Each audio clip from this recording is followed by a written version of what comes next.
ప్రాంత ప్రజలకు నాణ్యమైన విద్యను అందించాలని పేరుపాలెం గ్రామంలో ఇంత పెద్ద ఎత్తున విద్యాసంస్థలు నిర్మించడం గొప్ప విషయమని కేంద్ర భారీ ఉక్కు గనుల శాఖ సహాయ మంత్రి భూపతి రాజు శ్రీనివాస్ వర్మ అన్నారు.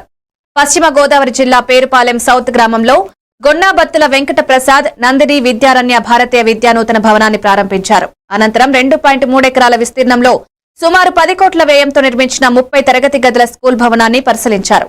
ఈ కార్యక్రమంలో డాక్టర్ గొన్నాబత్తుల వెంకట ప్రసాద్ నందిని దంపతులు, వారి కుటుంబ సభ్యులు తదితరులు పాల్గొన్నారు. అన్ని కార్యక్రమాల్లో ఇన్వాల్వ్ అయ్యి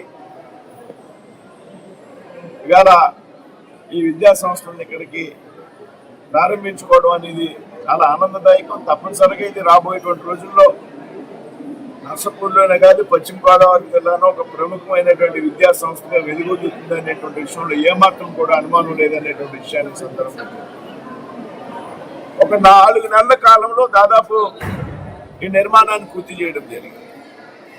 30 చదరపు అడుగుల నిర్మాణాన్ని 4 నెలల కాలంలో పూర్తి చేశారు. ఈ సందర్భంగా మరి ఆ పనిలో భాగస్వాములైనటువంటి అందరినీ కూడా మనం పేరు పేరున అభినందించాలి.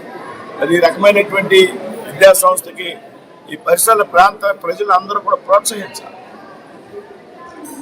చాలా మినిమం ఖర్చుతో, మినిమం ఫీజుతో చాలా విద్యా సంస్థలు వసూలు చేసేది దానిలో 10వ వంతు ఫీజు మాత్రమే ఈ విద్యా సంస్థలు ఉంటుంది.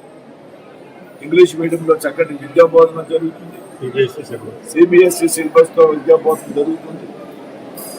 కాబట్టి ఇప్పటికే అడ్మిషన్స్ ఓపెన్ చేసిన వెంటనే కూడా దాదాపు 400 మంది విద్యార్థులు వారం రోజుల్లోనే అడ్మిషన్స్ పూర్తి అయిపోయినటువంటి సందర్భం.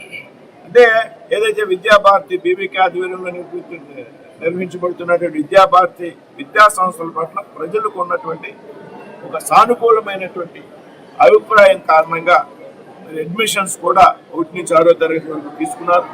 దాదాపు 400 మంది విద్యార్థులు అడ్మిషన్